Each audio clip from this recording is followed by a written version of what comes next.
Hello, everybody. We're the geeks and the degenerates. I am Enzo. This is my forever co-host John, and today we talk about Tim Burton's debut into cinema, which is Beetlejuice, starring um, Alec Baldwin, Gina Davis, Michael Keaton, and of course Winona Ryder. And yeah, this is his debut in cinema, and like this introduced the world to Tim Burton. So, was this your?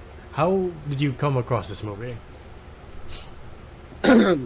Back in the day when I was like a little bit younger, I got a little bit obsessed with Tim Burton, and well, pretty much my brother and sister as well. Like we started watching a lot of old stuff. Like my mom had a DVD of Willy Wonka, not a VHS, a DVD. Very Oh, odd.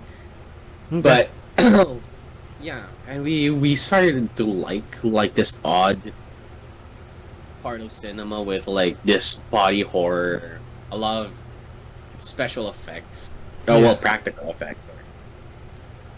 And yeah, and one of them, I think I don't remember how I just ran into Beetlejuice. We just did, you know. We watched Batman, we watched Corpse Bride, we watched Edward Scissorhands, and we're like, I'm just guessing, like, hey, there's this movie called Beetlejuice, and it's pretty fucking great. Okay. And yeah, and knowing the fact that hey, Michael Keaton's in it, and we're like, that's Batman. I'm like, I was just like disgusting. Oh, actually, I would say almost Joker-esque kind of character. Almost. Almost. I feel like Michael Keaton kind of made it his own character Yeah. rather than being the Joker ripoff. Yeah. Um, I didn't like this before until recently. Yeah, the first time I saw this, like I fell asleep, and I woke up to Yellow Submarine by the Beatles. So I was like, "What the fuck is happening?" I thought I was watching dead people. Now I'm watching animation. Why? Um, but recently, I was like we're going through film. I was like, I should revisit this since it is his main exposure to cinema and like the world's exposure to Tim Burton. Like I love the fact that the opening minutes you're like, how is this Tim Burton? Like it doesn't feel like Tim Burton, and then they Adam and Barbara die, and you're like, oh, There it okay, is. yeah, No, but I love it how like. Okay, not gonna lie, I got a little bit annoyed at the start where this lady is like, "Oh, your house is a little too big. You don't even have kids." I'm like, "Girl, leave us alone. It's our property." yeah, right, Yeah, and like, yeah, they drive into town, and as they drive back, they crash the car, and they come back a little wet, and so you're thinking, "Oh, it's just a little bit of comedic timing," where they just come back, they're just like drenched. When I was younger, I was like, I didn't notice they fucking died. right. It takes a while. They have to spell it out for you, and you're like, oh, okay. Like when they escape the house, it's like they're in other dimensions. Of course, one is a homage to Dune with the whole Mm. sandworm thing, and you're like, huh, interesting. Yeah. And like they try, like once the newcomers come in, they try to scare them away, and that's again the world's introduction to Winona Ryder as Lydia and her family. Yeah. Um, Big childhood crush there. yeah, including the mom from Home Alone. I Mm. forgot the actress's name, but like Catherine O'Hara, I think her name is. Like she's a great actor for the 80s, and like I can't remember the last movie she's in, but I always like it when she pops up in these movies. Yeah. And like, it's just such a unique world. The world of the dead is so unique. The color grading, the color, the design, the practical effects. You're like, yeah, they don't make movies like this anymore. It's a shame because I love it. Yeah. Yeah, like you do see that Tim Burton had his signature in this. Yeah. Like, once, yeah, at the start, me and Enzo, at the same time, we're kind of just like, this doesn't feel like a Tim Burton movie. You know, and like, you know how Edward Scissorhands would have like those very mundane places, like a cul-de-sac, but it's oddly too squeaky clean that it has this uncanny valley to it, Yeah. where it's a little bit creepy that it's too clean. Here again, it just it looks normal, and then it does a 180 once they get into the land of the dead, Yeah. where you see like the different people who died, like the magician's assistant who's like cut in half. Yeah. Um, one of like the explorers whose head got shrunk. Yeah. I love those characters so fucking much. Yeah, and like their Adam and Barbara have their own representative for the dead, like your own. I don't know what you call them, but like she's like, don't do this, please do not call Beetlejuice because that will stir too much trouble. And they're like, okay, what do we do then? You have to scare them on your own. How do we do that? You're ghost, figure it out. Okay, and then they're like, oh, spooky, and you're like, oh, Yeah. I loved every moment of that though, where they're like trying to scare them, like there's that hung body within the closet, and like they're like, this is ugly, you know, like they push the fucking body away. But yeah, like I love it that they're trying to do. When I was a kid though, I got scared by every fucking attempt that they had. what do you mean like when they remove their face? You're like, I don't want. Yeah, where she just does that. I was just like, oh, what the fuck. It was pure on nightmare fuel. But as you get older, you kind of just see it's just very fun. Yeah. Seeing these practical effects just being used. Yeah, and like I just love again. I just had the way it feels like, you know, you're watching a Tim Burton movie when you see something like this, Edward Scissorhands. What else? Batman, of course. Batman Returns. But like, it's just interesting to see his roots here, and like, this is also like I believe this is Michael Keaton's big role, and since he is the titular character, I love the fact that he's not here for that long. He's here for like maybe 15 minutes, and you're like, thought the name of the movie is Beetlejuice, not we tried to scare people away. The movie. Yeah, and like, yeah, I was actually surprised recently when I rewatched this movie, where I was like, yeah, he's not in here a lot. Yeah. Which kind of shows that, like, the performance of Michael Keaton was that good that every time I try to recall Beetlejuice, I just really think of Michael Keaton. Right? Yeah, and I was like, he was there for, like, maybe 70% of the movie, I swear it. But then you find out he's, like, probably there for maybe 20. And I'm just like, that's one hell of a performance, I guess. Yeah. Like, yeah, like you said, rewatching this, like, you're like, I could have sworn he was in more. And, like, it's just nice to see him improvise and act on his own and show how big of a star he is. The whole, hey, the juice is loose. I want to marry the you. juice is loose. Yeah. Yeah. I want to marry you. And, like, you're creepy at the same time you were one hell of a character to just watch. Like, there are so many characters in movie history that have such little screen time but have such big of an impact, like of course Hannibal Lecter, and then before it was Beetlejuice, and you're like, I like that trend where like the titular character isn't there for like most of the movie, and you're like, the movie's name is Beetlejuice. What? Okay, sure, interesting. Yeah, and you just gotta love how much chaos he does. Yeah. With such little time. And I'm like, okay, we kind of got the grasp of that. It's pretty bad news to have this guy around. Yeah. Again, with just little time. I'm like, I don't know how they did it back then. Yeah. It's like I do love the finale scene when they do resurrect Adam and Barbara, and like they just like it calls out Beetlejuice. You have to say it 3 times, and he like that's the main event of the movie, in my opinion. When he gets, I think that's why I fell asleep the first time I saw this, because I never got to Beetlejuice, because I was like, oh, yeah, they're dead. And then wake up to fucking Beatles Yellow Submarine. I was like, what is this? What happens next? What the fuck?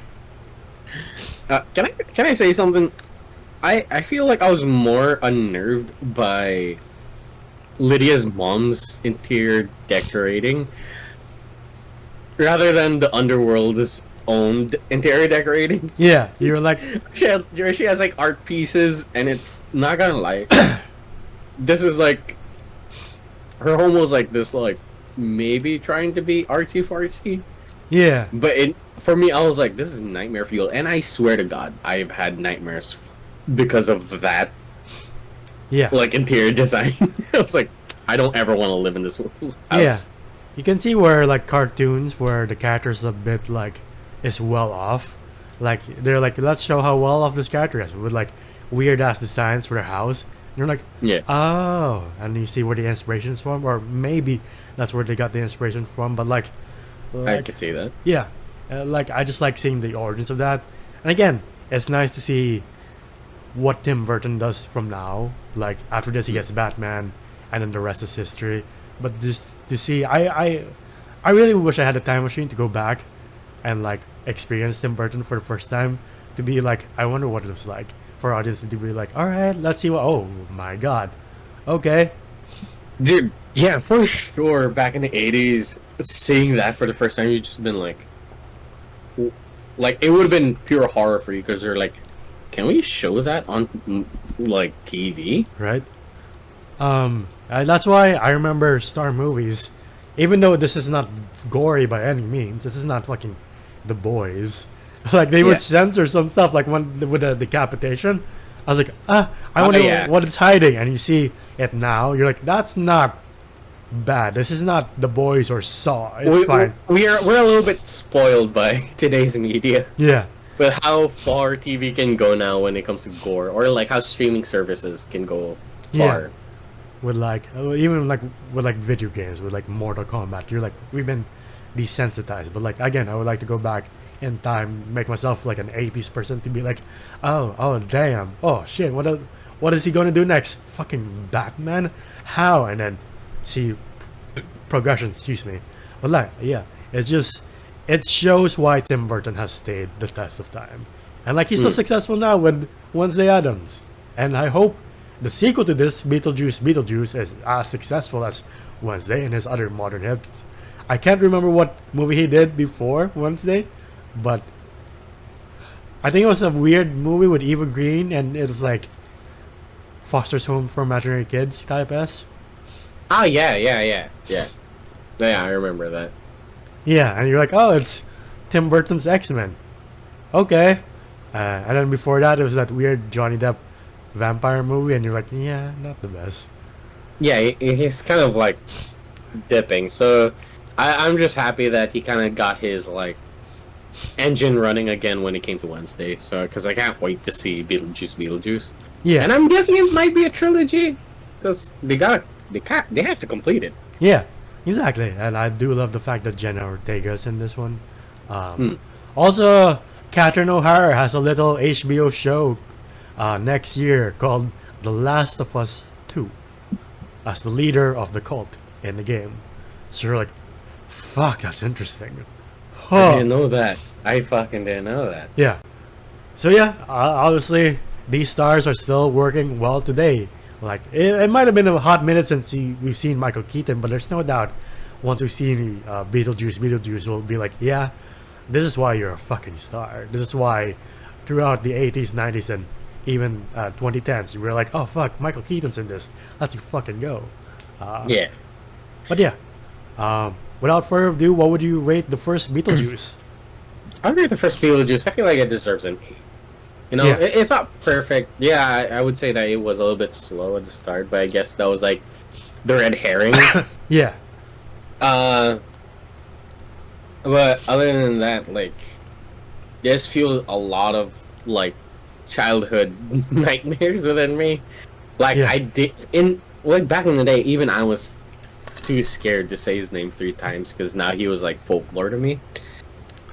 So And I was like, oh god, I don't want to see Michael Keaton. Now I kind of do. yeah.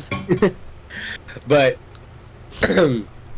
yeah, like seeing one of my first crushes, which is Winona Ryder. Winona Ryder. I'm like, it's nice to see her again. And seeing Alec Baldwin when he was like really young, it's kind of crazy. Yeah. But anyway, everybody here, even the parents, did a really good job Yeah. playing their characters. Like even the what are they called again? The two couples, the couple that died. I forgot their name, but yeah, I like Adam and Barbara. Yeah, Adam and Barbara. Yeah. Again, really great. And yes, the standout here it is Michael Keaton because again I am a little bit shocked. You know, the fact that he was here for such little time and then he had such a great performance that it to us we're like, he was there the entire movie, right? He was not. Right? That's how good he was. So yeah, I love the practical effects. I love everything. I really hope that in the new Beetlejuice movie, they still stick to that theme of like using practical effects and freaking us the fuck out. Yeah. And yeah, I just can't wait for it. And these are, I think this is one of like, in my opinion, the standouts when it comes to to Tim Burton. Yeah. So yeah, if you're into like spooky stuff, or you're a little bit weird, or if you're a little bit goth, try out Beetlejuice. You'll love it. Yeah. I'll also give this an 8. It's a very great, good movie. Like, it stands the test of time. Like, that's the thing that I find so amazing, that like watching it today, you're still like, yeah, there's nothing that has aged badly. Like, it's practical effects, but you can tell the budget was there, and you can tell Yeah. everybody was giving their all, from like Alec Baldwin to Gina Davis to, of course, Michael Keaton. And like, again, I said it once, but like the fact that Beetlejuice is one of those characters, like, say, in the original Godfather, you hear like, oh, Vito Corleone is in this entire movie, and you watch the movie and you're like, he's in like what, 15 minutes? He was barely fucking there. Yeah. The dude won an Oscar and everything. I was Yeah. just like, Or like a more, then you watch it, you're like, I get it. yeah, You know? or a more approachable movie would be like A New Hope, where you're like, all right, I've heard about Vader, and he's like, you're like, oh, I think Tarkin's the main bad guy. I don't get the hype, but like feel why he's scary, Vader. Yeah. And then when you watch the sequel, you're like, oh fuck, okay. But yeah, just a great performance from Michael Keaton overall, and like it really established him. One of the roles that really established him. This, and of course Batman. Be like, again, he's a star that will stand the test of time. Like this movie, like Tim Burton, and like I hope Tim Burton keeps doing these kinds of projects. Like they may not always hit, but at least you know he's trying to do something new, and like I like that. Like, not gonna lie, I would like to see his take on like a modern comic book movie. Like if he did Swamp Thing or Blade, I would like that. I get it. Yeah, I think we had this talk before where we really should have seen the Michael Keaton and Nicolas Cage Batman Superman movie. Yeah, I would have loved to have seen that. yeah. Apparently, one of the bad guys for Nick Cage's Superman was Doomsday, and he was covered in eyeballs. And you're like, what the fuck? Nah, yeah, that sounds like Tim Burton. Not gonna lie. Yeah. If Tim Burton did Doomsday, that sounds like Tim Burton's Doomsday. Yeah, you know what? At that point, I would like. I guess at the time, Yeah. people have been like, "This is not our Doomsday." Yeah. But knowing now who Tim Burton is, I would have not been mad. Yeah. But yeah, that's been our video on Beetlejuice. What do you guys think? What's your favorite Tim Burton movie? Whether it's the old ones or the new ones? I know somebody who likes his Willy Wonka, and I'm like, you know what? You like what you like, but at the same time, why? But sure. That's right. I still haven't seen the new one with Timothy Chalamet. Right, there's one with Timothy Chalamet. I haven't seen that either. Yeah. But yeah, if you like our videos, please leave a like, subscribe, and ding the bell icon to get notified of when we upload next. We're also on Spotify and TikTok. TikTok to see your best and funniest moments. Spotify to hear us on the go. And the video Zoda's voices on TikTok and Answolf on Letterboxd. Where can I find you? You can find me at JumJM_ on Instagram. It is my account. And until the next one, we'll see you then. Bye, everybody. Ciao.